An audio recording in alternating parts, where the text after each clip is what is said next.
دو عدل و نبوت جیسے اہم مسائل سے لے کے سرما لگانے اور پانی پینے اور آئینہ دیکھنے تک کے آداب ہیں، اور جو 23 برس میں سرور کائنات نے اپنی معجزاتی تبلیغ سے ہم تک پہنچائے ہیں، اس کو ہم محض صحابہ کرام کی میموری کے حوالے کر دیں۔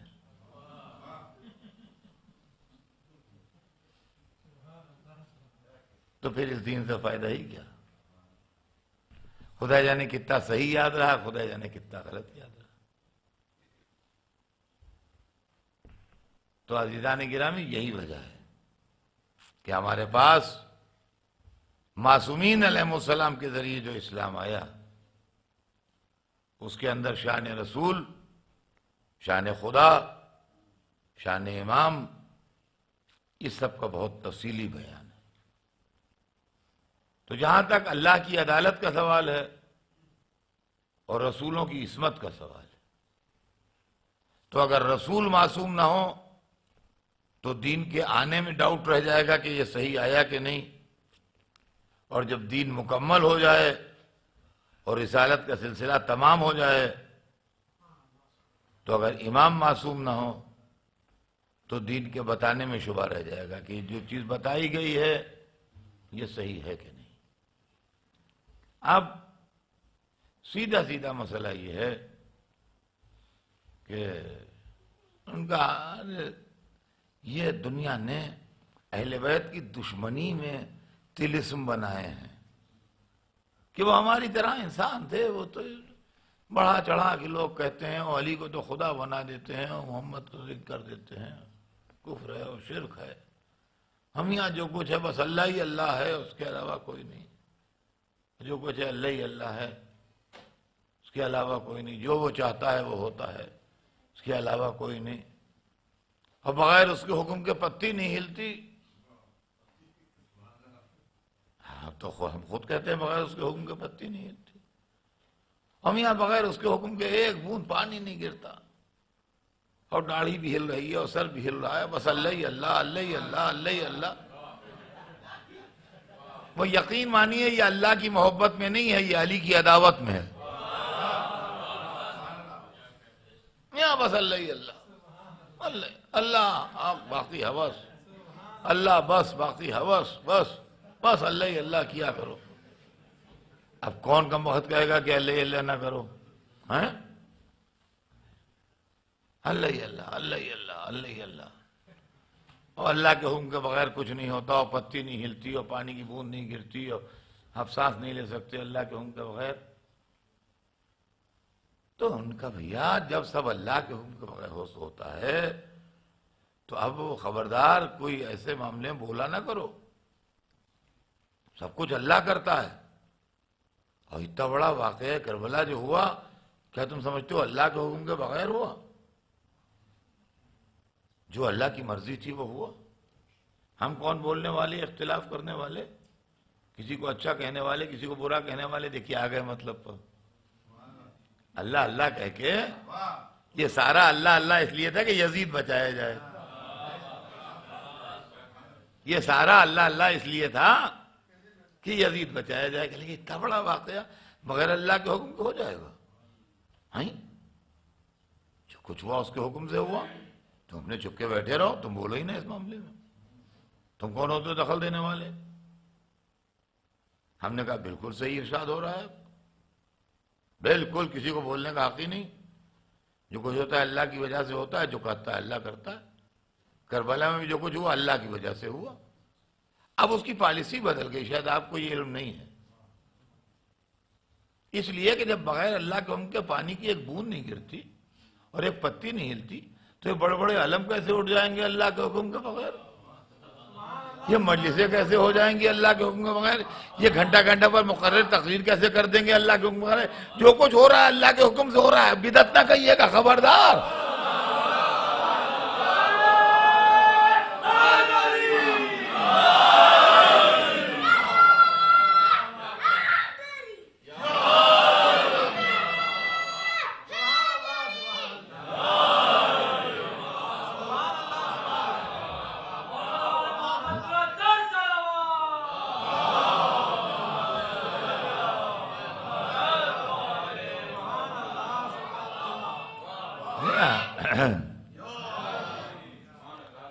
اب جو کچھ ہو رہا ہے اللہ کے حکم سے ہو رہا ہے. جب پتی نہیں ہلتی اور ایک بوند پانی نہیں گرتا تو اتنی بڑی عزاداری و محرم کیسے ہو جائے گا اللہ کی مرضی کے خلاف؟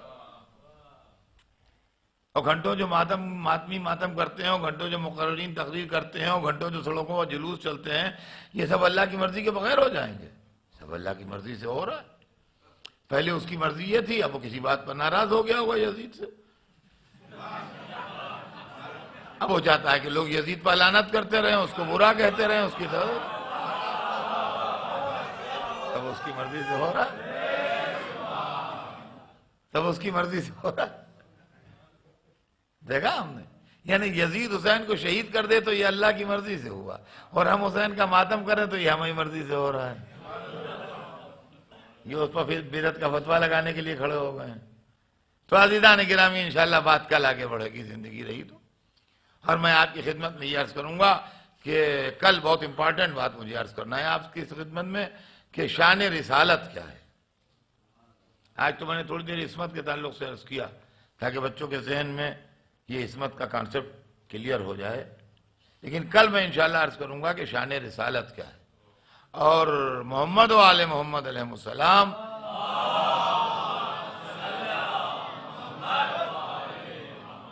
کیا ہماری ہی طرح آرڈینری انسان ہیں جیسے لوگ کہتے ہیں، یا وہ نورانی اور روحانی بھی ہیں؟ اور اگر نورانی اور روحانی ہے تو کیوں ہیں؟ اور اگر ہماری طرح آرڈینری انسان نہیں ہے تو کیوں نہیں ہے؟ یہ سب باتیں جو ہیں یہ انشاءاللہ میں کوشش کروں گا کل کی مجلس میں آپ کی خدمت میں عرض کروں کہ یہ کیا ہے. لیکن آج تو صرف اتنا کہ عداوت حسین کا جذبہ جو ہے وہ قدم قدم کے اوپر نمایاں ہوتا ہے، اور نگاہوں کے سامنے آتا ہے کہ یہ مخالفت اہل بیت کی اسپرٹ ہے جو ان جگہوں کے اوپر کام کر رہی ہے کہ یہ کیسے ہو گیا، یہ کیسے ہو گیا، یہ کیسے ہو گیا. جو کچھ ہوتا ہے اللہ کی مرضی سے ہوتا ہے، جو کچھ ہوتا ہے وہ اللہ کرتا ہے، اور اس کے اندر ہمیں بولنے کا کوئی حق نہیں ہے. یہ سب باتیں جو ہیں یہ اسی لیے ہوتی ہیں کہ لوگ اس عزاداری کو روکنا چاہتے ہیں جس عزاداری کے نتیجے میں ہر سال اسلام کی تصویر لوگوں کے ذہن میں اجلی ہو کے سامنے آتی.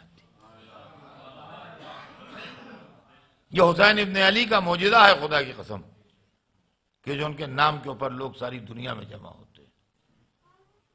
دیکھیے کہنے کو تو ہمارے پاس بہت کچھ ہے، مگر ہم سننے والے کہاں سے لائیں، آڈینس کہاں سے لائیں؟ اس مصروف زندگی میں کسی کو فرصت نہیں ہے آنے کی. آپ انعام دے کے بلائیے، آپ کارڈ بھیج کے بلائیے، آپ بہترین کسی ہوٹل کا ہال بک کر کے بلائیے، آپ بہترین کھانے کا انتظام کر کے بلائیے، آپ بہترین چیئر بیٹھنے کو دیجئے، لیکن نہیں آتے لوگ. کرسیاں خالی پڑی رہتی ہیں، نہیں آتے لوگ. ہم نے سب جگہ کے تجربے کیے، لیکن ذکر حسین کی شمع جلا دیجئے، پروانے کھچ کے آ جاتے ہیں، اور اس کے بعد پھر آپ سے کوئی شکایت بھی نہیں کرتے. اگر فرش نہیں ہے تو زمین پر بیٹھ جائیں گے، اگر انتظام نہیں ہے تو کوئی بات نہیں ہے. بہت سی جگہ ایسا ہوتا ہے کہ سایہ جہاں جتنا تھا شامیانہ ختم ہو گیا تو لوگ دھوپ میں بیٹھے ہوئے ہیں. یہ منظر ہم نے دیکھے ہیں. تو دھوپ میں بیٹھنے والا پلٹ کے شکایت نہیں کرتا کہ صاحب آئندہ آپ نے مجھے نہ بلائیے گا، دیکھیے آپ نے انتظام کم کیا تھا، مجھے دھوپ میں بیٹھنا پڑا. نہیں، وہ یہ جانتا ہے کہ یہ بلانے والا تو ایک ظاہری بلانے والا ہے، کوئی آدمی ہے یا کوئی انجمن ہے. بھئی یا آرگنائزیشن کے نام سے دعوت نامہ جاتا ہے یا انڈیویجول کے نام سے جاتا ہے، تو وہ آرگنائزیشن ہو یا وہ انڈیویجول ہو، یہ تو ایک ظاہری پردہ ہے.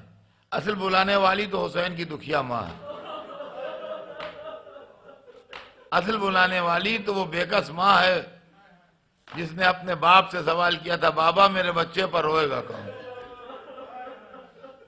بابا میرے حسین کا ماتم کون کرے گا؟ اور عزیزان گرامی، ایک بات میں آپ کی خدمت میں یہ بھی عرض کر دوں کہ آپ اپنے ان آنسوؤں کو کم قیمت نہ سمجھیے، اس لیے کہ ادھر تھوڑے دنوں سے ایک ٹرنڈ یہ بھی چل گیا ہے، ارے صاحب بس یہ تو مولویان کے پڑھ دیتے ہیں رولو جنت تمہاری اور رولو جنت تمہاری، اور یہ پڑھ دیتے ہیں. اور آپ روئیے یا نہ روئیے، مجلس میں آئیے یا نہ آئیے، یہ آپ کو بالکل اختیار ہے۔ محرم کو اسی لیے واجب نہیں کیا گیا ہے کہ جو کوئی سوچے مجبوری ہے صاحب وہاں جانا چاہیے، واجب ہے۔ محرم منانا واجب نہیں ہے، یہ بالکل آپ کی مرضی پر چھوڑا گیا ہے۔ جیسا آپ کی سمجھ میں آئے کیجئے، آپ کی سمجھ میں آئے مجلس میں آئیے، آپ کی سمجھ میں آئے نہ آئیے۔ آپ کو رونا آئے روئیے، آپ کو نہ رونا آئے نہ روئیے۔ لیکن ایک اصول میں آپ سے بتا دوں کہ جب کسی کے گھر میں غمی میں جائیے تو اعتراض کر کے نہ آئیے، اعتراض کر کے نہ آئیے، ورنہ ٹوٹے ہوئے دل کو اور تکلیف پہنچتی ہے۔ یہ محرم جو ہے یہ رسول اللہ کے گھر کی غمی ہے، یہ فاطمہ زہرا کے گھر کی غمی ہے۔ آپ روتے ہوں روئیے، نہ روتے ہوں نہ روئیے، لیکن آنسو کی توہین کرنے کا کسی کو حق نہیں ہے کہ آپ انٹلیکچوئل بن کے، آپ مصلح قوم بن کے، آپ ملت کے دروغہ بن کے کہتے ہیں کہ صاحب آنسو میں کیا رکھا ہے۔ اس کی وجہ یہ کہ آنسوؤں کی تلقین ہمارے اماموں نے ہمیں کی، ہمارے اماموں نے ہم کو آنسوؤں کی تلقین کی۔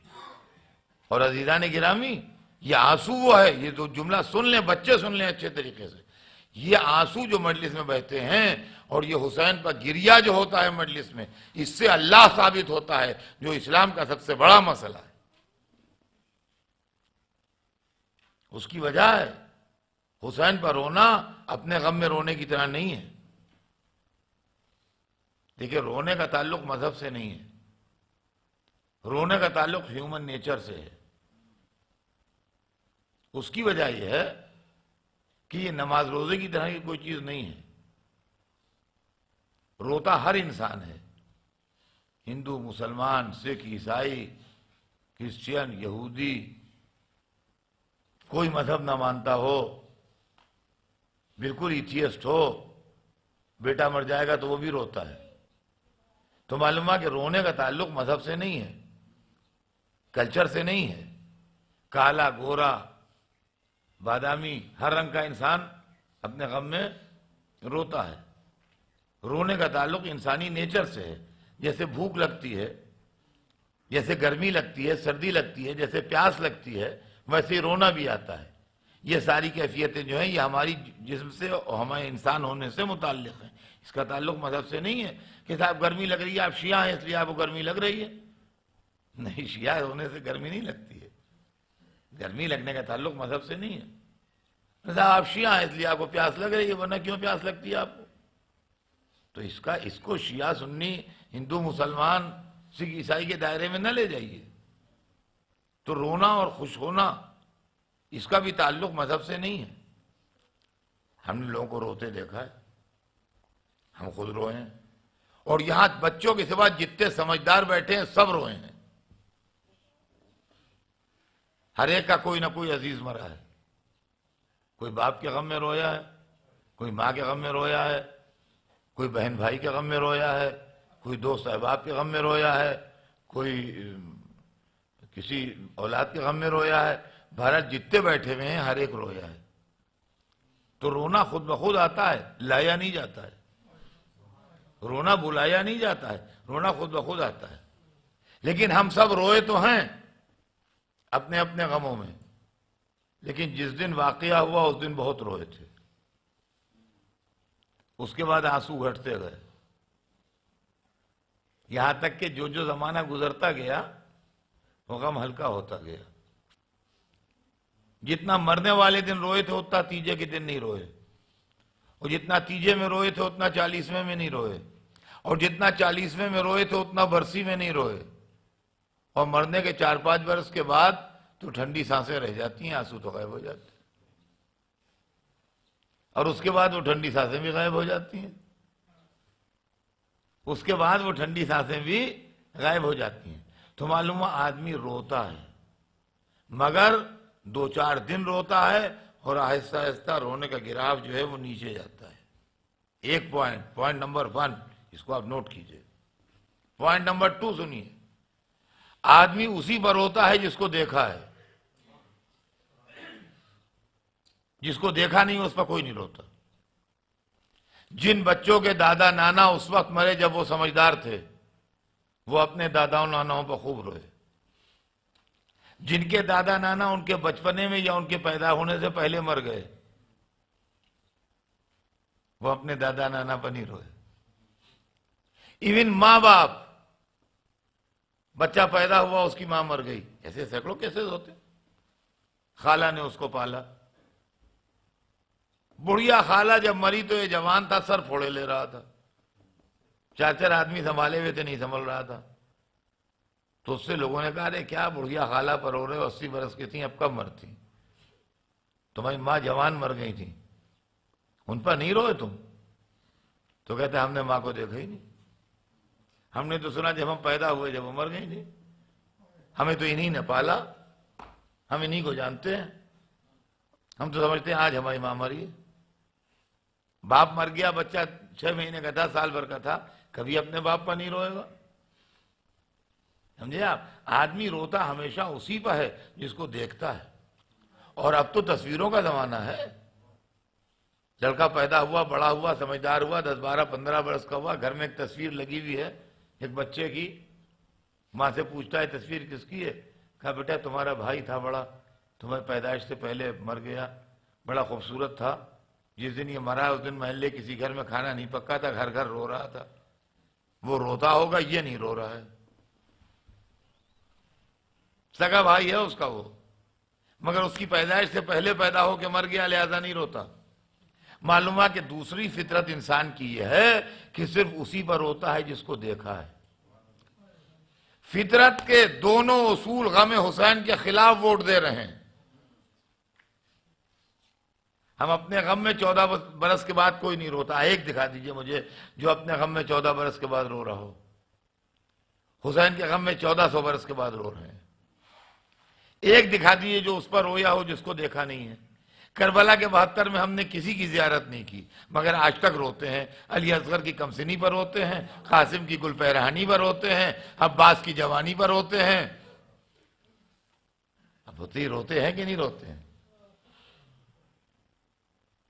تو اس کا مطلب یہ ہے کہ یہ حسین پر رونا جو ہے، یہ وہ رونا نہیں ہے جو ہیومن نیچر والا رونا ہے۔ یہ وہ رونا نہیں ہے جو ہیومن نیچر والا رونا ہے۔ اس لیے کہ اگر ہیومن نیچر والا رونا ہوتا تو 1400 برس کے بعد نہ ہوتا۔ اگر وہ رونا ہوتا جو ہم اپنی میتوں پر روتے ہیں تو جس کو نہیں دیکھا ہے اس پر ہم نہیں روتے۔ لیکن یہاں یہ ہے کہ 72 میں کسی کی زیارت نہیں کی مگر روتے ہیں، 1400 برس پرانا واقعہ ہے مگر روتے ہیں، واقعے کی ہر ڈیٹیل معلوم ہے مگر روتے ہیں۔ تو عزیزان گرامی، ایک دریا ایسٹ سے ویسٹ میں بہہ رہا ہے، ایسٹ سے بہتا ہوا آ رہا ہے، ویسٹ کی طرف بہتا ہوا جا رہا ہے، اور کرنٹ بہت تیز ہے اس کا، اور ایک کشتی بہتی بھی چلی جا رہی ہے اس کرنٹ کے اوپر جس میں کوئی آدمی بیٹھا ہوا نہیں ہے۔ تو کوئی تعجب کا مقام نہیں ہے، یہ کوئی حیرانی کا مقام نہیں ہے، یہ کوئی بڑی نیوز نہیں ہے کہ دریا میں کشتی بہتی ہوئی چلی جا رہی ہے۔ ارے کسی ملاح کی کشتی کھل گئی ہوگی، وہ بہہ رہی ہے دریا کے اندر، وہ تو بہے گی، جدھر کرنٹ جا رہا ہے، جدھر پانی جا رہا ہے ادھر جائے گی بہتی ہوئی۔ تعجب کا مقام یہ ہے کہ دریا بہہ رہا ہے ایسٹ سے ویسٹ کی طرف، اور کرنٹ بہت تیز ہے، دھارا بہت تیز ہے، اور کشتی جا رہی ہے ویسٹ سے ایسٹ کی طرف، اور کوئی بیٹھا ہوا نہیں ہے، وہ چل رہی ہے، نہ کوئی موٹر لگا ہے نہ کوئی انجن لگا ہے، وہ کشتی چل رہی ہے، بہت تیزی سے اپوزٹ کرنٹ پہ جا رہی ہے۔ تو کوئی بیٹھا ہو یا نہ بیٹھا ہو، یہ ماننا پڑے گا کوئی ریموٹ کنٹرول سے اس کو کنٹرول کر کے چلا رہا ہے، جبھی یہ اپوزٹ کرنٹ پہ چل رہی ہے۔ تو عزیزان گرامی، نیچر کا بہاؤ یوں ہے، غم حسین کا بہاؤ یوں ہے، اپوزٹ کرنٹ پہ جا رہا ہے۔ اس کا مطلب یہ ہے کہ حسین کو رلانے والی کوئی ایسی طاقت ہے جو نیچر سے سپریم ہے۔ توجہ سنیے گا جملہ، جو نیچر سے سپریم ہے، جس کے قابو میں نیچر بھی ہے، اور جو نیچر سے سپریم ہو وہی اللہ ہے جس کے اختیار میں فطرت کے تمام قوانین۔ تو یہ حسین کا غم جو ہے یہ اللہ کو ثابت کرنے کے لیے بہت بڑا ثبوت، اس لیے کہ حسین کی دکھیا ماں نے پوچھا تھا کہ بابا میرے بچے پر روئے گا، اور ماں نے اس وقت پوچھا تھا جب کربلا کا واقعہ نہیں ہوا تھا، اور بہن نے اس وقت تمنا کی جب کربلا کا واقعہ ہو گیا، جب سال بھر کے بعد شہزادی زینب قید سے چھوٹیں، اور یہ جملہ بھی غلط ہے کہ قید سے چھوٹیں، جب صبر زینب نے ظلم یزید کو شکست دی اور قید خانے کے دروازے ٹوٹے، زینب چھوٹی نہیں، زینب نے اپنی رہائی جیتی، زینب اپنی رہائی کی فاتح ہیں۔ بھلا یزید اور رحم کھا کے کسی کو چھوڑے گا؟ یزید اور رحم یہ دو باتیں ایک ساتھ جمع نہیں ہو سکتی۔ ساری سیدانیاں گھٹ کے مر جاتی بی بی سکینہ کی طرح، یہ ظالم نہ چھوڑتا کسی کو۔ تو صبر زینب نے سکینہ کے بعد ایسے حالات ہوئے کہ اب یزید سمجھ گیا کہ اب اگر قید خانے کا دروازہ کھولا نہ گیا تو ٹوٹے گا، اور جب ٹوٹے گا تو میرے محل کا دروازہ پہلے ٹوٹے گا۔ لہذا اس نے سید سجاد سے بلا کے کہا کہ آپ آزاد ہیں، قید نہیں۔ تو انہوں نے فرمایا کہ میں اپنے پھوپھی سے بات کروں گا۔ اور دیکھیے میں انسانی فطرت کو مشاہدہ کرتا ہوں، اس کے لیے ڈھونڈا کرتا ہوں۔ میں نے انٹرویو لیے ہیں لوگوں سے جو ظالموں کی قید میں رہے ہیں، میں نے ان سے بات کی ہے۔ میں ممبر بیٹھا ہوں، آپ کو زیر ممبر نام بتا دوں گا۔ میں ان لوگوں سے ملا ہوں جو صدام کی قید میں رہے ہیں اور تقدیر سے زندہ چھوٹ گئے، تقدیر سے زندہ چھوٹ گئے۔ میں نے ان سے 2-2 گھنٹے باتیں کی ہیں، اور میں نے یہ سوال کیا کہ جب آپ چھوٹے تو آپ کی پہلی خواہش کیا تھی؟ تو انہوں نے وہی بتایا جو ہر ظالم کی قید سے چھوٹنے والا بتاتا ہے، کہ ہماری خواہش یہ تھی کہ جتنے جلدی ہو سکے یہاں سے نکل جائیں، جتنے جلدی ہو سکے یہاں سے نکل جائیں۔ اگر زینب کو یزید نے چھوڑا ہوتا اور سید سجاد آئے تھے پوچھنے کہ پھوپھی اماں کیا فرماتی ہیں، تو فرماتی ہیں بیٹا جلدی ناقے بلاؤ، یہیں قید خانے کے دروازے بلا لو ناقے، اور جلدی یہاں سے نکل چلو، اور 2-3 منزلوں تک چلتے رہو، رکنا نہیں، 2-3 منزلوں بعد رکنا جا کے، خدا جانے ظالم کی نیت کب بدل جائے۔ یہ اس صورت میں ہوتا جب یزید نے چھوڑا ہوتا۔ جب قید سے قیدی چھوڑے جاتے ہیں تو ان کی مینٹیلٹی یہ ہوتی ہے کہ جلدی چلے جائیں، لیکن جب کوئی کسی ملک کو فتح کرتا ہے کانکرر، تو وہ اس شہر سے جلدی نہیں جاتا ہے، پہلے وہ اپنا سب انتظام درست کرتا ہے، اس کے بعد جاتا ہے۔ اور ہارنے والے میں یہ اب دم نہیں ہوتا کہ اس کے کنڈیشنز نہ مانے، اس کو فاتح کے سارے کنڈیشنز کو یس کرنا پڑتا ہے۔ زینب نے شام کو فتح کیا تھا، قید سے نہیں چھوٹی تھی، کہا بیٹا میں شام میں رہوں گی نہیں، مگر ابھی جاؤں گی نہیں، ابھی جاؤں گی نہیں، ابھی میں اپنے بھائی پر روئی نہیں ہوں، ابھی میں نے اپنے بھیا کا ماتم نہیں کیا ہے۔ اب فاتح اپنی کنڈیشنز منوا رہا ہے، میں پہلے اپنے بھائی کا ماتم کروں گی، اور بیٹا یزید سے کہہ دینا ہے گھر خالی کرا دے، یہاں بیٹھ کے ہم حسین کا ماتم کریں گے۔ اور اب یزید میں اتنی طاقت نہیں ہے کہ یہاں ماتم نہیں ہوگا، یہاں گھر نہیں خالی ہوگا، تم آگے بڑھ کے 3-4 منزلوں آگے جا کے جنگل میں ماتم کر لینا، تم کربلا جا کے ماتم کر لینا، تم مدینہ جا کے ماتم کر لینا، نہ فاتح جو کہے گا وہی ہوگا، کہا یہی ماتم کریں گے، گھر خالی کراؤ یزید سے کہہ کے۔ اور یزید ٹوٹ چکا تھا، اس میں نو کرنے کی ہمت نہیں تھی، گھر خالی ہوا، زینب بیٹھی، 8 دن ماتم ہوا۔ عزیزان گرامی یہ تو آپ نے ہمیشہ مجلسوں میں سنا ہوگا، یہ کوئی نئی بات تو آج آپ سن نہیں رہے کہ سیدانیاں 8 دن بیٹھ کے بیکس حسین کا ماتم کرتی رہیں۔ میں یہ سوچتا ہوں کہ 2 مہینے 8 دن میں ہمارے جیسے غلاموں کا دل جب نہیں بھرتا تو 8 دن میں ماجائی کا دل کیا بھرا ہوگا؟ کیا تسلی ہوئی ہوگی؟ مگر صرف ماتم کی بنیاد رکھنا تھی، ماتم کی بنیاد رکھنا تھی یزید کے محل کے برابر. لہذا زینب 8 دن روئیں. اور میرا دل یہ بھی کہتا ہے کہ جب اس گھر میں گئی ہوں گی، روایت میں نے نہیں پڑھا جو آپ کو حوالہ دے سکوں، مگر میرا دل کہتا ہے کہ جب اس گھر میں گئی ہوں گی تو حسین پر رونے سے پہلے ہو سکتا ہے آواز دی ہو، بیٹی سکینہ آن کے اب اپنے بابا کا ماتم کر لو، اب کوئی تماچے نہیں لگائے گا، اب کوئی تازیانے نہیں مارے گا. اجرکم اللہ. عزیزان گرامی، سیدانیہ 8 دن حسین پر روتی رہی شام میں.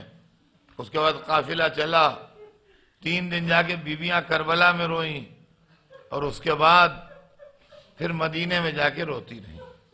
جب تک زندہ رہیں، جب تک حسین پر روتی رہیں. اور عزیزان گرامی، ایک سبق ہم نے وہاں سے یہ بھی لیا کہ جو بیوی روئی حسین پر روئی. یہاں تک کہ جن کی رگوں میں خون عصمت و طہارت دوڑ رہا تھا، جو بنی ہاشم کے شہزادے تھے، ان کی مائیں ان پر نہیں روئیں. فروا قاسم پر نہیں روئیں، حسین پر روئیں. بی بی زینب اونو محمد پر نہیں روئیں، حسین پر روئیں. جناب لیلہ علی اکبر پر نہیں روئیں، حسین پر روئیں. جناب ام البنین اپنے 4 جوان بیٹوں پر نہیں روئیں، جب روئیں حسین پر روئیں. جب روئیں کہا عباس میں تجھ پر نہیں روؤں گی، تیری رونے والی ماں زندہ ہے، میں اس پر روؤں گی جس کی ماں نہیں ہے. یہ کہہ کے نعرہ مارا، واہ حسینہ، اور در و دیوار سے رونے کی صدا آنے لگی. اور عزیزان گرامی، کربلا کی مظلومہ ترین بیوی، سوچ کے کلیجہ ٹکڑے ہو جائے خدا کی قسم. دیکھیے ہماری زندگی مجلسیں پکتے گزری. ہماری مجلسوں میں اکثر غیر بھی آتے ہیں، نان مسلم بھی آتے ہیں، دوسرے عقیدوں کے ماننے والے بھی آتے ہیں.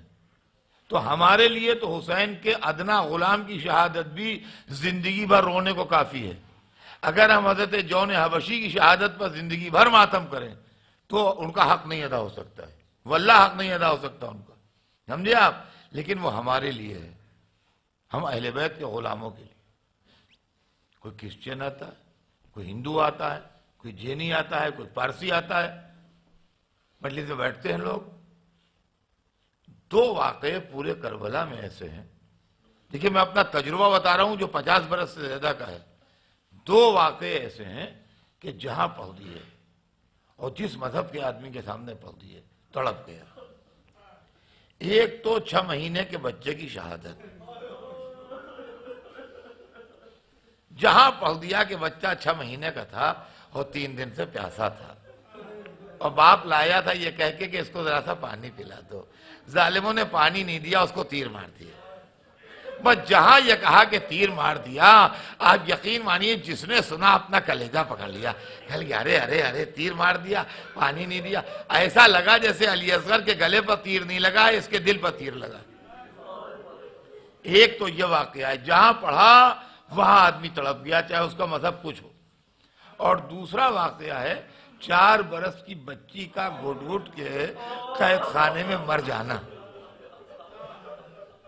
جس کے سامنے پڑھ دیا کہ بچی 4 برس کی تھی، یتیم ہو گئی تھی، باپ کے سائے سے محروم تھی، باپ کو یاد کیا کرتی تھی، ظالم تماچے لگاتے تھے، رونے نہیں دیتے تھے، آخر کو بچی گھٹ گھٹ کے مر گئی. بس جہاں کہا مر گئی، ہر ایک نے اپنا کلیجہ پکڑ لیا. ہے ہائے کیا غضب ہوا، ارے بچی مر گئی، کیسے ظالم لوگ تھے، کیسے برے لوگ تھے. تڑپنے لگا وہ آدمی. عزیزان گرامی، معلومہ یہ وہ غم 2 ایسے ہیں کہ پوری دنیا مل کے ان کا بوجھ نہیں اٹھا پا رہی ہے.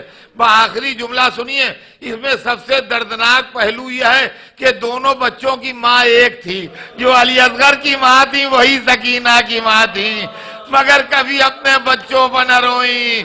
جب کہا واہ حسینہ، ہائے میرا حسین.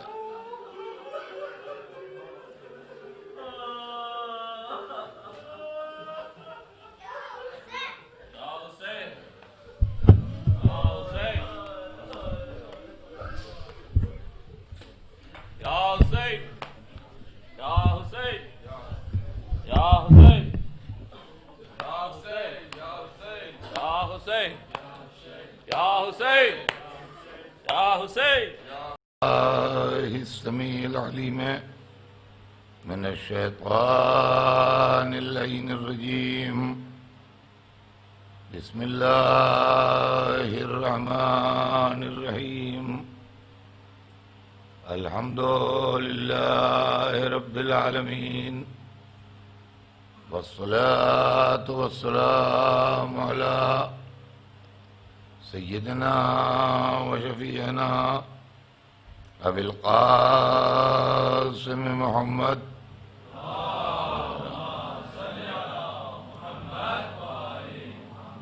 وآله الطيبين الطاهرين المعصومين ولعنة الله على أعدائهم أجمعين من يومنا هذا إلى يوم الدين. أما بعد فقد قال الله سبحانه تبارك وتعالى في كتابه المبين وهو أصدق الصادقين لا إكراه في الدين قد تبين الرشد من الغي. صلوات بھیجیں محمد آئے.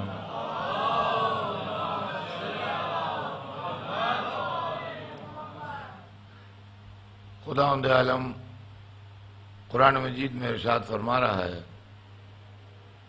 کہ دین کے معاملے میں کوئی جبر نہیں ہے. ہدایت کو گمراہی سے الگ کر کے اور نیکی کے راستے کو برائی کے راستے سے واضح کر کے بتایا جا چکا ہے. عزیزان محترم، سلسلہ کلام ذہن عالی میں ہوگا. ہمارے آپ کے درمیان کل عقائد کے سلسلے میں نبوت کی بات تھی اور نبوت کے ساتھ ساتھ عصمت کی بات تھی.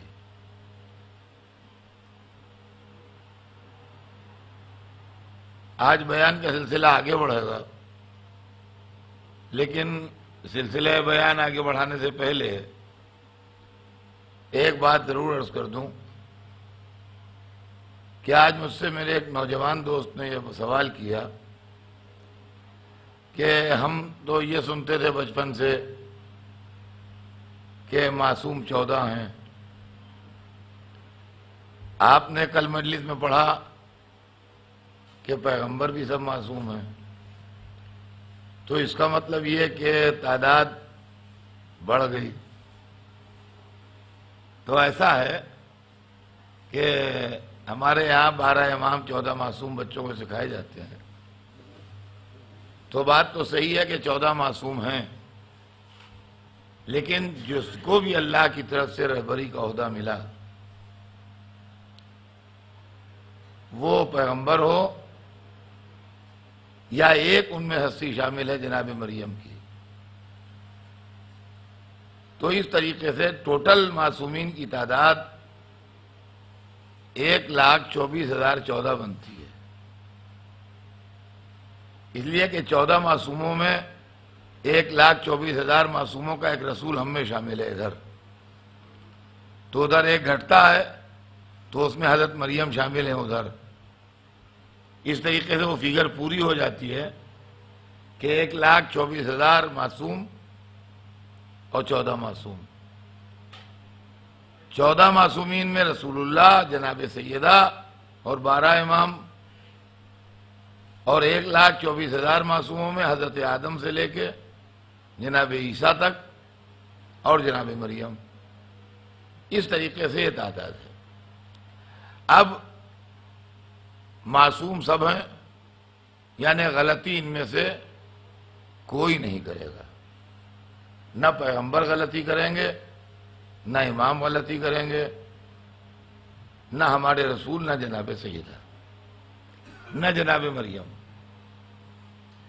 لیکن 14 معصوموں کی عصمت میں اور 1,24,000 معصوموں کی عصمت میں ایک ذرا سا فرق ہے. اور وہ فرق یہ ہے کہ معصوم جتنے بھی ہیں غلطی تو کوئی نہیں کرے گا. یہ تو اچھی طرح سمجھ لیجئے، غلطی تو کوئی نہیں کرے گا، لیکن انبیاء جو معصوم ہیں ان سے ترک اولا ہو سکتا ہے، اور 14 معصوم وہ ہیں جو ترک اولا بھی نہیں کریں گے۔ اب ترک اولا کیا چیز ہے؟ ترک اولا ہے بہتر کا چھوڑ دینا۔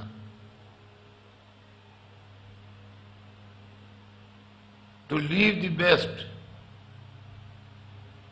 مثلا اولا یہ ہے کہ نماز اول وقت پڑھی جائے،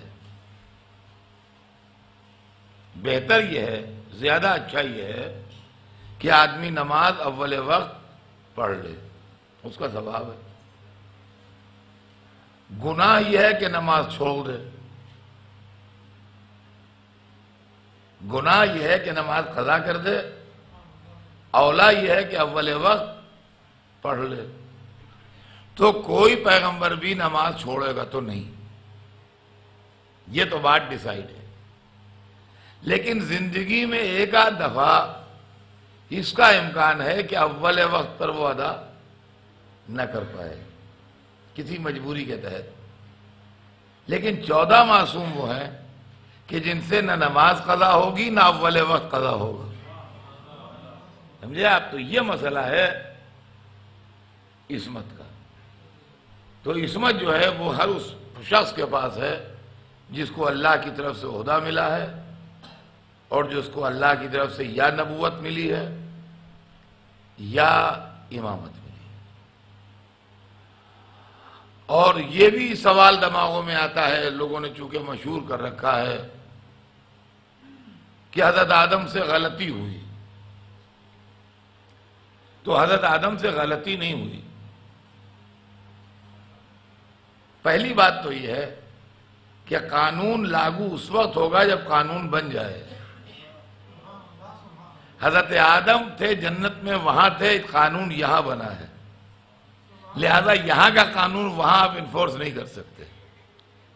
اور اگر کوئی گیہوں کھانا کوئی عمل ہے تو ہمارے علماء نے بالاتفاق لکھا ہے کہ اس کو آپ زیادہ سے زیادہ ترک اولا کی کیٹیگری میں تو لا سکتے ہیں، مگر معصیت کی کیٹیگری میں یہ چیز نہیں آتی۔ اور یہ بھی آپ کی خدمت میں عرض کر دوں کہ ایک چیز ہمارے دادا کے لیے یہ بھی غلط مشہور ہے، بھئی ہم سب کے دادا تھے وہ، تو اپنے دادا کا ڈیفنس کرنا ہم سب کا حق ہے، کہ آدم جنت سے نکالے گئے۔ ایک خبر، ایک یہ عام جملہ ہے، آدم جنت سے نکالے گئے، آدم جنت سے نکالے گئے۔ آدم جنت سے نکالے نہیں گئے، آدم جنت سے دنیا میں بھیجے گئے۔ لفظ کریکٹ کر لیجئے، بات وہی ہے، لیکن نکالے جانے کا مطلب اور ہے اور بھیجے جانے کا مطلب اور ہے۔ اب میں آپ کو ایک چھوٹی سی مثال دے دوں، اس سے واضح ہو جائے گا۔ ایک بہت بڑی کمپنی ہے آسٹریلیا میں، زبردست، اس نے یہ اعلان کیا کہ ہم ایک آدمی اپائنٹ کرنے والے ہیں جس کو ہم اپنا جنرل مینیجر بنا کے انڈیا بھیجیں گے۔ وہ آدمی آیا، وہ آدمی اپائنٹ کیا گیا، وہ جنرل مینیجر بنا کے انڈیا بھیجا گیا۔ جب وہ جنرل مینیجر بنا کے کمپنی کا انڈیا بھیجا گیا تو آسٹریلیا میں یہ ہلڑ ہو گیا، دیکھیے آسٹریلیا سے نکالے گئے، دیکھیے آسٹریلیا سے نکالے گئے۔ یہ نکالے گئے کہ بھیجے گئے؟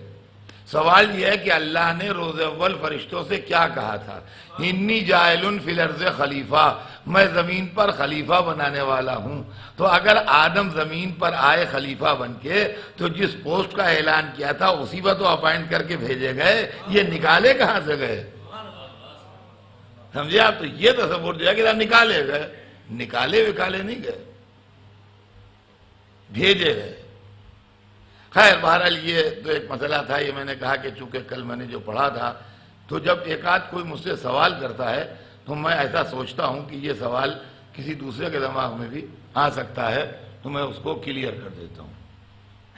ہمارے آپ کے درمیان آج جو گفتگو ہونے والی ہے وہ نبوت کے سلسلے میں ہونے والی ہے، اور شان نبوت کیا ہے اس کے سلسلے میں ہونے والی نبوت کا دنیا میں آنا اور نبیوں کا بھیجا جانے والا آنا اکارڈنگ ٹو قرآن کے مطابق دنیا میں عدل و انصاف قائم کرنے کے واسطے ہے۔ قرآن میں ارشاد ہو رہا ہے کہ لقد ارسلنا رسلنا بالبینات وانزلنا معهم الکتاب والمیزان لیقوم الناس بالقسط، ہم نے اپنے پیغمبروں کو معجزات کے ساتھ بھیجا اور ہم نے ان کے ساتھ کتاب نازل کی اور میزان اتاری۔ میزان عربی میں کہتے ہیں ترازو کو، بیلنس۔ یہ میزان اور ترازو جو ہے یہ عدالت کا سمبل ہے۔ ہم نے ان کے ساتھ کتاب و میزان بھیجی، کتاب اور ترازو بھیجی، کتاب اور بیلنس بھیجا۔ کیوں؟ لِيَقُومَ النَّاسَ بِالْقِسْطِ، تاکہ وہ لوگوں کے درمیان عدل و انصاف قائم کر سکیں۔ تو معلوم ہے پیغمبروں کا اس دنیا میں آنا اس لیے تھا کہ وہ اس دنیا میں آنے کے بعد اللہ کی طرف سے نظام عدل قائم کرے۔ پیغمبر آتے رہے اور اللہ کا پیغام اور اللہ کا میسج پہنچاتے رہے، یہاں تک کہ سب کے آخر میں ہمارے حضور تشریف لائے۔ لیکن بدنصیبی کی بات یہ ہے کہ کچھ لوگوں نے جو زبان سے تو رسول اللہ کا کلمہ پڑھتے ہیں لیکن دل ان کے رسول کی طرف سے الگ ہیں، انہوں نے رسول کے اوپر اعتراضات کی بوچھار کر دی۔ وہ آرڈینری آدمی تھے، جیسے ہم ہیں ویسے وہ تھے۔ بہت بڑا طبقہ مسلمانوں کا آج ہے جس کا کام بہت آرگنائز وے میں ساری دنیا میں چل رہا ہے، جن کے بعد دولت کی بھی کوئی کمی نہیں ہے۔ وہ اس بات کے پروپیگنڈے میں لگے ہیں کہ محمد جیسے ہم ویسے وہ، فرق کیا ہے؟ جیسے ہم آدمی تھے وہ بھی آدمی تھے، جیسے ہم ہیں ویسے وہ ہیں، بھیجیے گا۔ ایک بات۔ دوسری بات کہ وہ الٹریٹ آدمی تھے، بے پڑھے لکھے آدمی تھے، امی تھے، انہوں نے کہیں تعلیم نہیں حاصل کی تھی، پڑھے لکھے نہیں تھے۔ یہ دوسری بات۔ تیسری بات، جیسے ہم مٹی سے بنے ہیں ویسے وہ بھی مٹی سے بنے تھے، ہمیں ان میں فرق کیا ہے؟ اور دلیل میں قرآن ساتھ ہے۔ دیکھیں کتاب کو بغیر استاد کے پڑھنے کا نتیجہ یہی ہوتا ہے کہ لڑکا ہمیشہ ٹھوکر کھاتا ہے۔ چونکہ قرآن تو لے لیا، قرآن پڑھانے والوں سے تعلقات توڑ لیے، اب نتیجہ یہ ہوا کہ اپنی سمجھ سے جو قرآن آ رہا ہے وہ آ رہا ہے۔ اب ہر ایک جان پر سوار ہے صاحب۔ آپ قرآن میں دیکھیے، قُلْ إِنَّمَا أَنَا بَشَرٌ مِثْلُكُمْ، قُلْ إِنَّمَا أَنَا بَشَرٌ مِثْلُكُمْ، کہہ دیجئے میں تمہاری طرح انسان ہوں، کہہ دیجئے میں تمہاری طرح۔ جیسے قرآن میں بس ایک ہی آیت اتری ہے اور وہ یہی ہے، اور کچھ ہے ہی نہیں قرآن میں سوائے اس کے کہ وہ کہہ دیجئے کہ میں تمہاری طرح انسان ہوں۔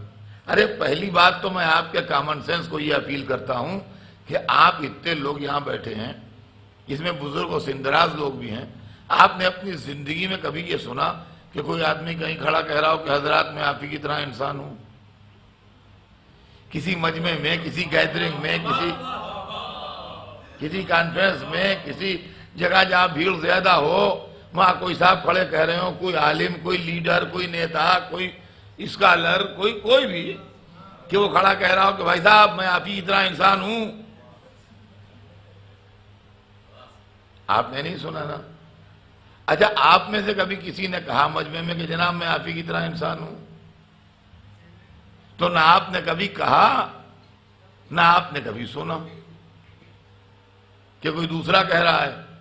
تو آج سے 1400 برس پہلے ایک آدمی کیوں کہہ رہا ہے کہ میں تمہاری طرح انسان ہوں؟ اب اس کی وجہ بھی سن لیجئے کہ کیوں کہہ رہا ہے میں تمہاری طرح انسان ہوں۔ آدمی جس محلے میں رہتا ہے اس محلے کے اثرات اس کے بچوں پر پڑ سکتے ہیں۔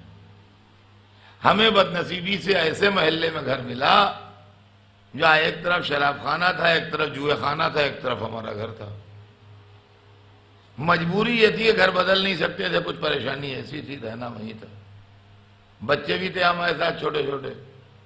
تو بحیثیت ایک اچھے باپ کے کیا ہمارا یہ فرض نہیں بنتا کہ ہم اپنے بچوں کو شراب اور جوئے کی بری عادتوں کے خلاف سمجھائیں کہ دیکھو بیٹا کبھی شراب کی طرف نہ دیکھنا، کبھی شراب کی عادت نہ ڈالنا، برباد کر دیتی ہے، زندگی تباہ ہو جاتی ہے، دماغ بیکار ہو جاتا ہے، بالکل بہت بڑا گناہ ہے شراب پینا۔ بتانا چاہیے بچوں کو یا نہیں؟ دیکھو بیٹا کبھی جوئے کی طرف نہ جانا، جوا بہت بری عادت ہے، آدمی کو بالکل برباد کر دیتا ہے، بھیک منگوا دیتا ہے، فقیر بنا دیتا ہے، تو جوئے کی طرف نہ جانا فرض ہے کہ نہیں ہے، تاکہ ہمارے بچے پڑوس میں جوئے خانہ اور شراب خانہ ہونے کی وجہ سے جوئے اور شراب کی بری عادتوں میں مبتلا نہ ہو۔ اسلام جس محلے میں آیا اس محلے میں اس کے دو پڑوسی اور بھی تھے جو آسمانی مذہب کے ماننے والے ہونے کا دعویٰ کرتے تھے، ایک یہودی ایک عیسائی، دونوں نے اپنی توحید کو بگاڑ لیا تھا۔ یہودیوں نے حضرت عزیر کو خدا کا بیٹا کہہ کے اپنی توحید کو بگاڑ لیا تھا، عیسائیوں نے حضرت عیسیٰ کو خدا کا بیٹا کہہ کے اپنی توحید کو بگاڑ لیا تھا۔ تو کیا اسلام کا فرض یہ نہیں تھا کہ وہ مسلمانوں کو ان بری عادتوں کے خلاف آگاہی دے تاکہ مسلمان بھی جوش محبت میں اپنے رسول کو خدا کا بیٹا، بھتیجا، بھائی کچھ نہ بنا بیٹھیں اور ان کو خدائی میں شامل نہ کر لیں؟ لہذا آیت اتری کہ قل انما انا بشر مثلکم، کہہ دیجئے کہ میں تمہاری طرح انسان ہوں، بندہ ہوں، یعنی میں خدا نہیں ہوں، بندہ ہوں۔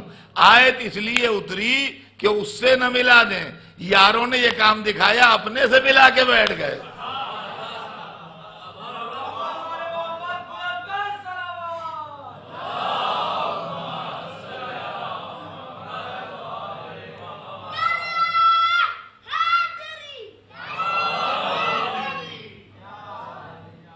سمجھے آپ؟ وہ اپنے سے ملا کے بیٹھ گئے کہ جیسے ہم ویسے وہ۔ حالانکہ اسی آیت میں اگر آپ غور کریں تو سمجھداروں کے لیے اشارہ ہے کہ ہوں تو تمہاری طرح انسان مگر یوحا الیہ، مجھ پر وحی آتی ہے، مجھ پر وحی آتی ہے۔ اب یہ وحی آتی ہے کیا چیز ہے یہ سن لیجئے۔ میں تو بچوں کو سمجھانے کے لیے مثالیں دیتا ہوں۔ اس وقت جتنی نئی ایجادیں ہوئی ہیں لیٹسٹ، ان میں سب سے زیادہ جو استعمال میں ہے وہ موبائل فون ہے۔ 100% آدمی کی جیب میں ہے، ہر ایک موبائل فون، بعضے دو دو رکھے ہوئے ہیں مگر خیر ہاں ایک تو ہر ایک کے پاس ہے ہی ہے۔ بڑی عمدہ چیز ہے، بہترین چیز ہے۔ آپ کہیں ہو، کسی سے بات کرنا ہو، کچھ ہو، ہر وقت رابطہ، یہ وہ، کون کہاں ہے، کیا پرابلم ہے، کیا مشکل ہے، کیا مصیبت ہے، بہترین ایجاد ہے، اس میں کوئی شک نہیں۔ ہم نے نہیں لیا تھا موبائل فون، اب جو ہم نے دیکھا کہ ہر ایک کی جیب میں ہے تو ہمیں بھی شوق پیدا ہوا کہ ہم بھی موبائل فون لیں۔ ان کا کیا ہوتا، ہر ایک کہنے کے ساتھ بہترین چیز۔ آپ کہیں لیٹ ہو جائیے بتا دیجئے کہ ہم لیٹ ہو گئے، کہیں آپ بھیڑ میں پھنس جائیے بتا دیجئے کہ ہم دیر میں آئیں گے، گھر والے پریشان نہیں ہوتے ہیں۔ ایئرپورٹ پہ آپ آئے ہیں، کوئی لینے نہیں آیا ہے، آپ ٹیلی فون کر دیجئے، کوئی آ جائے گا آپ کو ریسیو کرنے کے لیے۔ آپ اجنبی شہر میں پریشان نہیں ہوں گے، ٹھوکریں نہیں کھائیں گے۔ لاجواب چیز ہے، بہترین چیز ہے، بہت عمدہ چیز ہے، یہ ہر ایک کو رکھنا چاہیے۔ ہم کہا بھائی ٹھیک ہے بھائی، ہم بھی لیں گے۔ کہاں ملتا ہے؟ بازار ہے، بہت ملتا۔ چلے گئے صاحب اس دکان پہ جہاں موبائل فون بکتے ہیں۔ اب موبائل ہے کہاں ہے؟ لے لیا، لے کے رکھ لیا۔ اب جس کا نمبر ملا رہے ہیں ٹیلی فون جاتا نہیں، حسرت میں ہمارے پاس آتا نہیں۔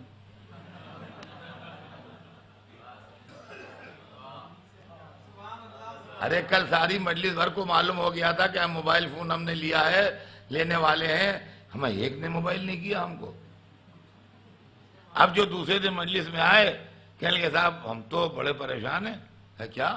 کل ہم نے مجلس سے جاتے ہی موبائل خرید لیا تھا، کل سے آج تک 24 گھنٹے ہو گئے نہ کسی کا فون لگا اور نہ کہیں سے آیا۔ تو کہنے لگے آپ نے سم کارڈ ڈالا ہے کس کمپنی کا ہے؟ یعنی کمپنی کا کیا موبائل ہے؟ دیکھ لیجئے کس کمپنی نے بنایا، اس کا نام لکھا ہوگا۔ کہنے لگے بنایا نہیں، اس کا رابطہ کسی کمپنی سے ہے۔ میں نے کہا رابطہ کہاں بھائی؟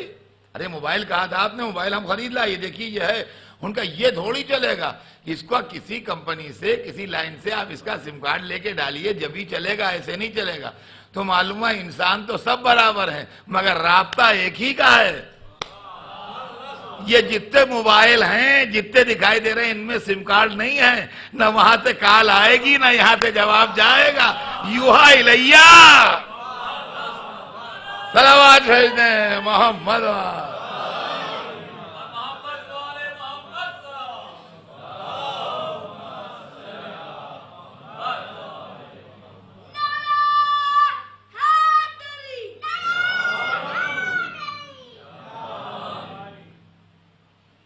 دوسری طرف یہ زور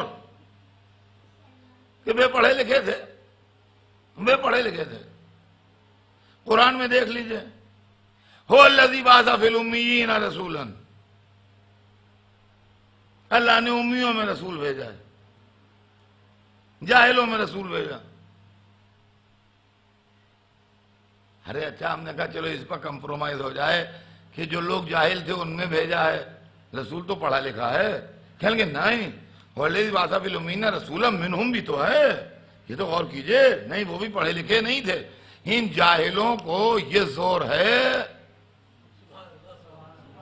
کہ رسول پڑھے لکھے نہیں تھے، حالانکہ اسی آیت میں آپ پوری آیت پڑھیے، کیا ہے؟ جمعے میں آپ پڑھتے ہی ہوں گے، روز یاد ہے، هو الذی بعث فی الامیین رسولا منہم یتلو علیہم آیاتہ ویزکیہم ویعلمہم الکتاب والحکمہ۔ ہم نے امیوں میں سے ایک کو رسول بنایا، کام کیا ہے اس کے ذمہ؟ یتلو علیہم آیاتہ، آیات الہی کی تلاوت کرے، ویزکیہم، ان کے نفسوں کو برائیوں سے پاک کرے، وَيُعَلِّمُهُمُ الْكِتَابَ وَالْحِکْمَةَ، اور ان کو کتاب و حکمت کی تعلیم دے۔ اما ایک ہی آیت میں ڈبل بات ہے، ایک طرف جاہلوں میں سے بنایا بھی ہے، دوسرے تعلیم بھی دے گا۔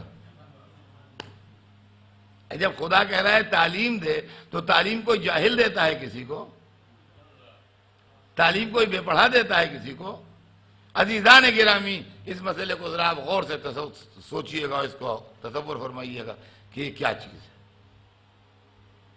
یعلمہم الکتاب والحکمہ، ہم پیغمبر کو نورانی اور روحانی کیوں مانتے ہیں؟ ارے عقیدت مندوں کی باتیں ہیں، نورانی مانتے ہیں تو ہماری طرح تھے، روحانی مانتے ہیں وہ تو ہماری طرح تھے۔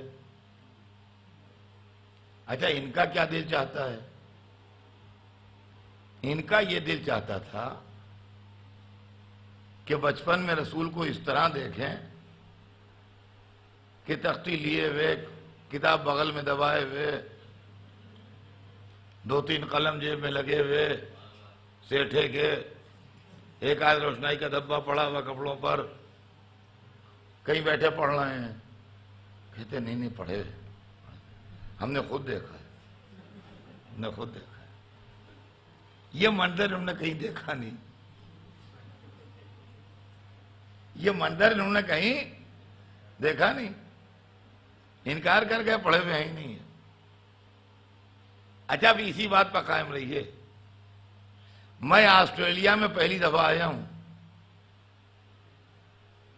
عمر میری اتنی ہے مگر آسٹریلیا کی زمین پر میں نے 8 دن پہلے قدم رکھا ہے، اور یہاں آن کے آپ کے سامنے مجلسیں پڑھنا شروع کی۔ گزشتہ اتوار کو مجلس پڑھی تھی، آج اتوار، میرے خلاف یہاں پورا موومنٹ چل گیا، کس جاہل کو ممبر میں بٹھا دیا، کمیٹی والوں کے خلاف ہو گئے سب، ارے ایسے جاہل کو ممبر بٹھا دیا، کہ کیوں؟ کہا ہم نے آسٹریلیا کے سارے انسٹیٹیوشن میں پتہ لگا لیا 8 دن میں، ان کے نام کی انٹری کہیں نہیں ہے۔ یہ بالکل جاہل ہیں، کسی پرائمری میں بھی کہیں نہیں، کسی کے جی میں بھی ان کا نام کبھی نہیں لکھا گیا ہے۔ پورے کانٹیننٹ میں ہم نے پتہ لگایا یہ کہیں پڑھے ہوئے نہیں ہے۔ تو ایسے جاہل کو ممبر دینا چاہیے۔ تو اب کمیٹی والوں نے کیا کیا اپنے ڈیفنس میں؟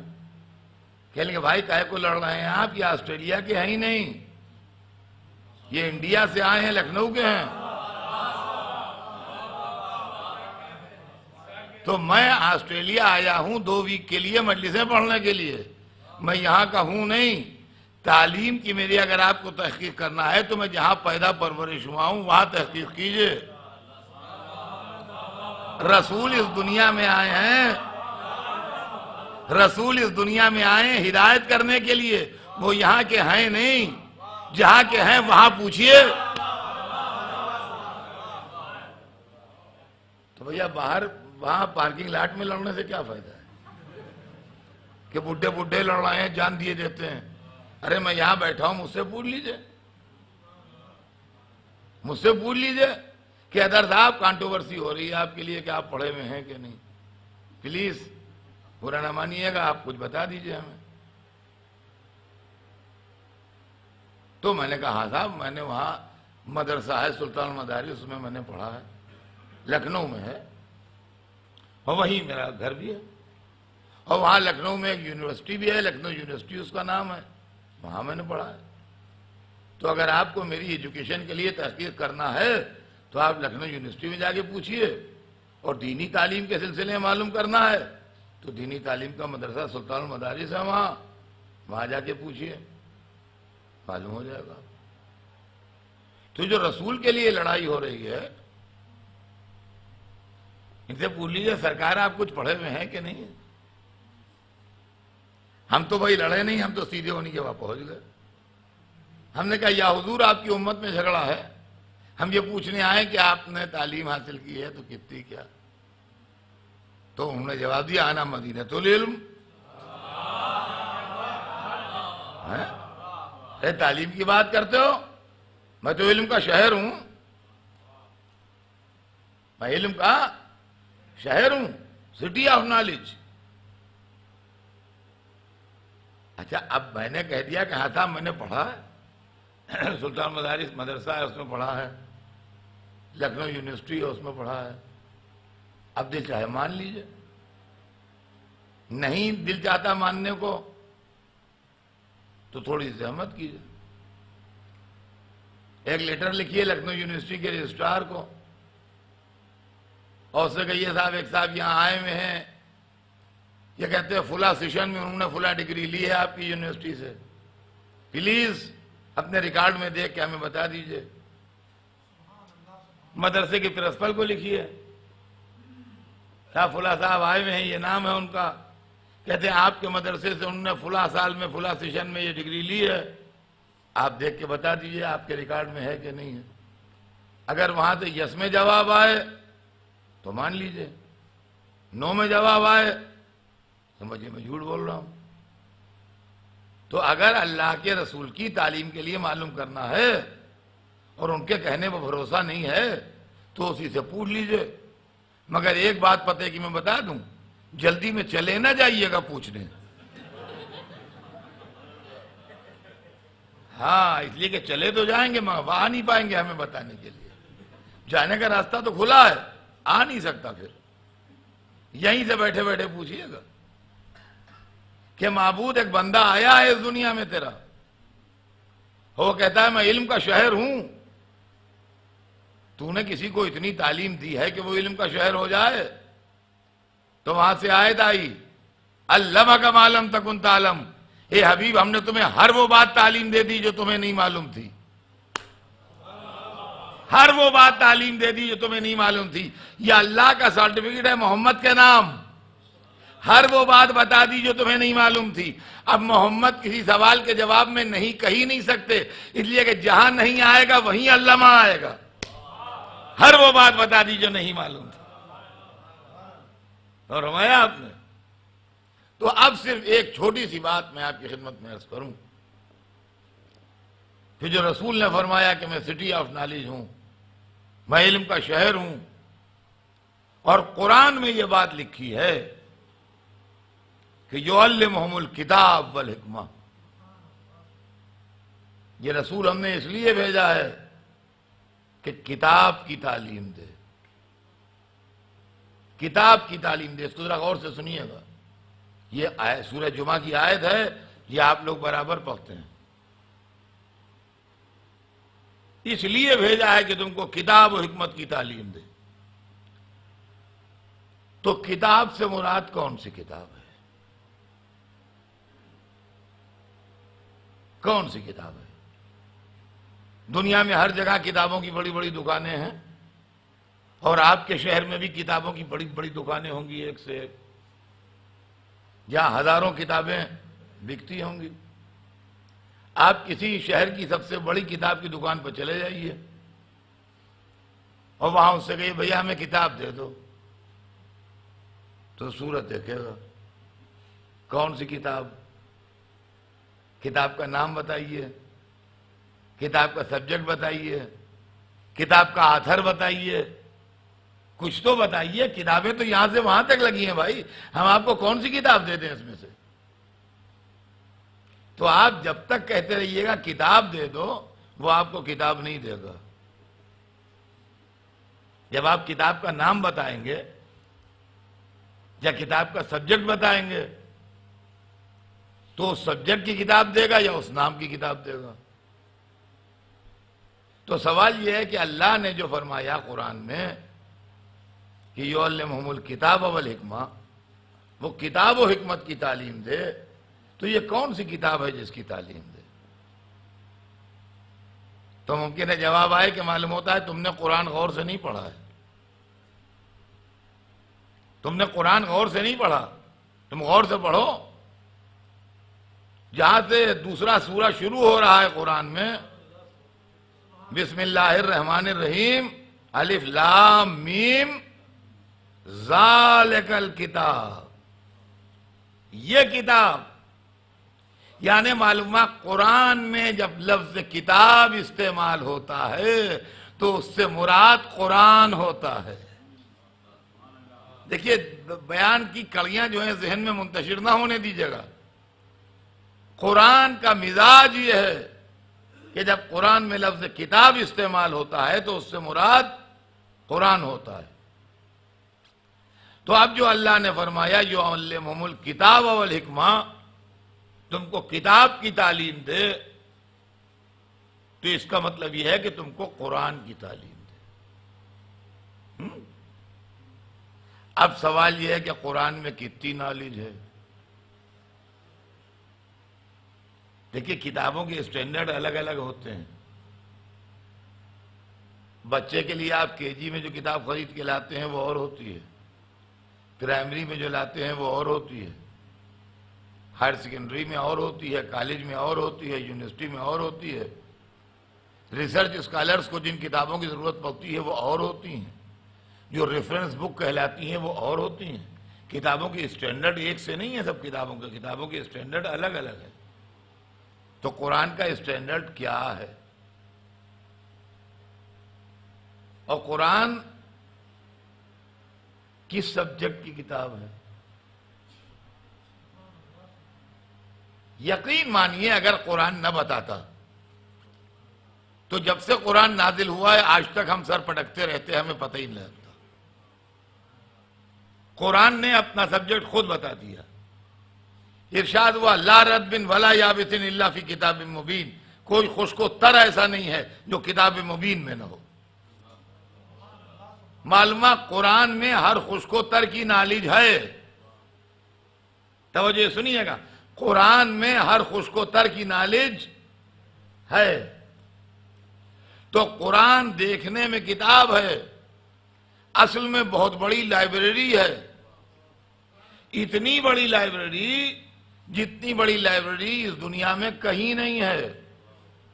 اس لیے کہ مشہور یہ ہے کہ دنیا کی سب سے بڑی لائبریری آف کانگریس ہے جو واشنگٹن ڈی سی میں ہے، اور ان کا یہ دعویٰ ہے کہ جتنی کتابیں پریس سے نکلی ہیں وہ ہمارے یہاں ہیں.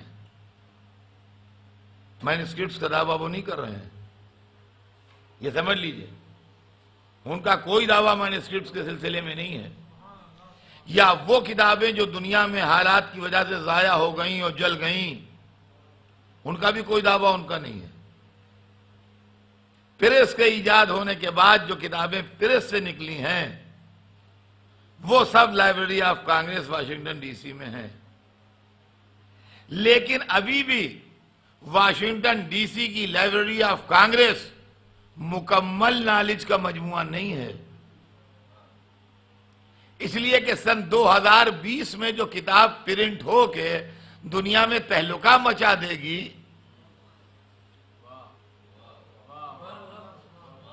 آج کے 11 برس کے بعد اس کا رائٹر تو ابھی اسکول جا رہا ہوگا، اس کا لکھنے والا تو ابھی بستہ لادے ہوئے اسکول جا رہا ہوگا.